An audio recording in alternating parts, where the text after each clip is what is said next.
Can you join an expired Telegram link? The short answer is no, not directly, and that's because Telegram invite links can expire by design. In this video, I'm going to break down exactly what that means, why the link no longer works, and what you can do instead to get back into the group or channel the right way. If you find this helpful, make sure to hit like and subscribe for more quick tech tutorials just like this.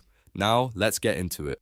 When a Telegram invite link expires, it is usually controlled by the group or channel administrator. That means the link may have reached its time limit, hit a user limit, or simply been turned off by the owner.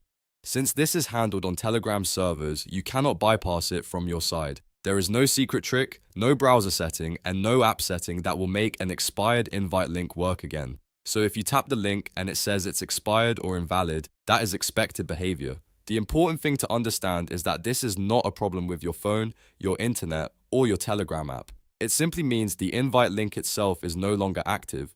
In other words, the link is closed, but the group or channel may still be available if you get a fresh invite from the admin. The first and best solution is to request a new link. If someone originally invited you, send them a message and ask them to generate a new invite. If it's a group or channel run by a team, reach out to one of the administrators and ask them for an updated link. In many cases, admins can create a new custom invite link in just a few seconds. They may also be able to create a link that does not expire, or one with a higher join limit, depending on their settings. If you're the one who manages the Telegram group, this is also useful to know. You can open the group settings, go to the invite link section, and create a new link whenever the old one expires. That way you can continue sharing access without having to rebuild the group or lose members. If you are trying to join a channel or private group, always make sure you are using the newest invite link.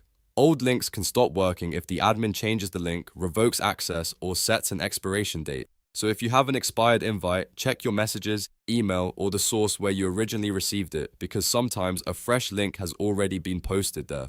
One more thing to remember is that you should avoid third-party websites or tools that claim they can unlock expired Telegram invite links. In most cases, those are unreliable, and some may even put your account or device at risk. The safest and only proper method is to get a new invite directly from the group owner or administrator. So to sum it up, you cannot directly join an expired Telegram link because expiration is built into Telegram's security system. But you can solve the issue by requesting a new invite link from the person who sent it or from the group admin. That is the fastest, safest, and most reliable fix. If this video helped you, please give it a thumbs up and subscribe for more simple tutorials. Thanks for watching, and I'll see you in the next one.